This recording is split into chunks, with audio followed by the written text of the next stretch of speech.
National खबर, सब पर नजर। में सब समाज की लीडरशिप बन सकती है, मगर अगर किसी एक समाज की सियासी लीडरशिप अगर कोई बर्दाश्त नहीं करता तो वो मुसलमानों की सियासी लीडरशिप को कोई बर्दाश्त नहीं कर सकता। मंशा और मकसद एक ही है कि हम गुलामी करते रहें, हम भीख मांगते रहें, हम इख्तिदार में हिस्से का मुतालबा ना करें। हम इंसान हैं और जिस तरह हर किसी को अपने समाज की लीडरशिप बनाने का कासिल है, उसी तरह भारत के मुसलमानों को भी अपनी लीडरशिप बनाने का इख्तियार हासिल है। हम क्या दुनिया में इसलिए पैदा हुए कि तुमको जिताएं, तुमको कामयाब करें, और हम वोट तुमको डालें और तुम बीजेपी को रोक नहीं पाते हो। बीजेपी इख्तिदार पर दोबारा आ जाती है। नमस्कार, आप सभी का बहुत स्वागत है नेशनल खबर के इस खास प्रोग्राम में।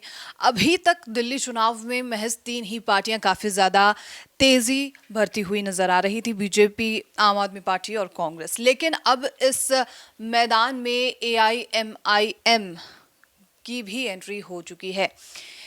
ओवैसी की पार्टी भी अब दिल्ली विधानसभा चुनाव में पहली बार उतरने वाली है। पार्टी दिल्ली में कम से कम 10 सीटों पर चुनाव लड़ने की तैयारी कर रही है।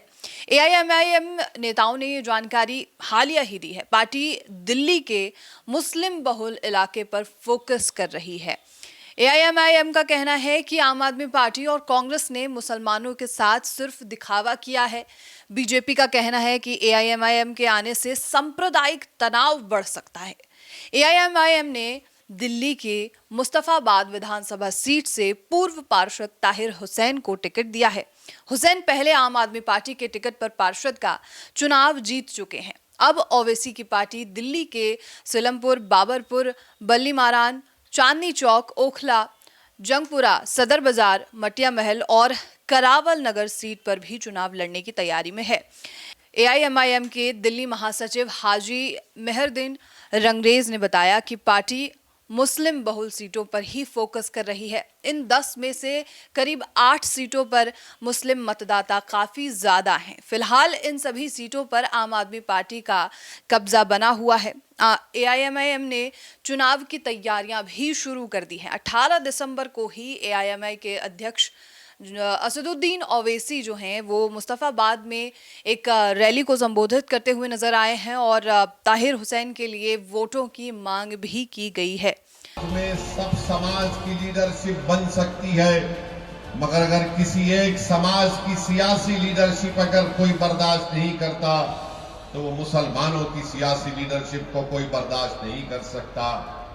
मंशा और मकसद एक ही है कि हम गुलामी करते रहें, हम भीख मांगते रहें, हम इख्तिदार में हिस्से का मुतालबा ना करें। हम इंसान हैं और जिस तरह हर किसी को अपने समाज की लीडरशिप बनाने का कासिल है, उसी तरह भारत के मुसलमानों को भी अपनी लीडरशिप बनाने का इख्तियार हासिल है।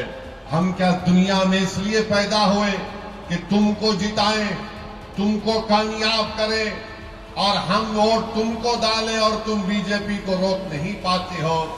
बीजेपी इख्तिदार पर दोबारा आ जाती है।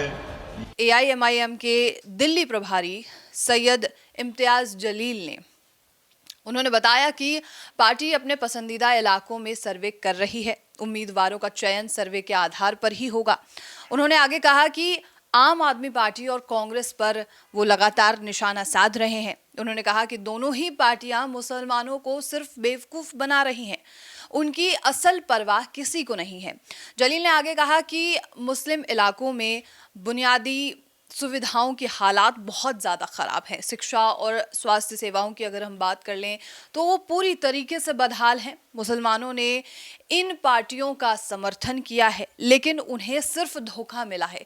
इस चुनाव में मुस्लिम अब बदलाव चाहता है। दिल्ली चुनाव में लगातार दिनों दिन कुछ ना कुछ अपडेट्स आ रहे हैं।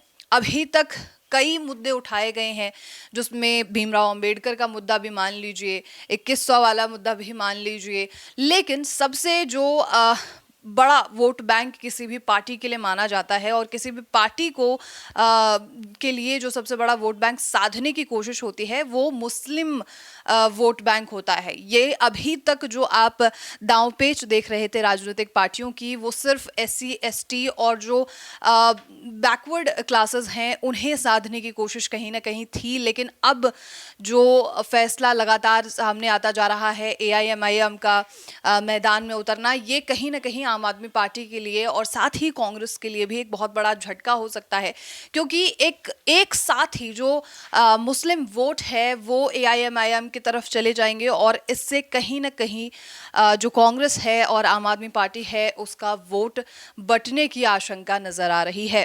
अब इसके पीछे क्या कारण है और चुनाव में जब AIMIM उतरेगी, पार्टी उतरेगी, तो आखिर रिजल्ट क्या हो सकता है दिल्ली चुनाव का, इस पर लगातार हमारी नजर बनी रहेगी। बहरहाल आपका क्या कहना है इस पूरी रिपोर्ट को लेकर, ये जानकारी आप जरूर दीजिएगा और ऐसे तमाम खबरों के लिए आप नेशनल खबर के साथ बने रहिए।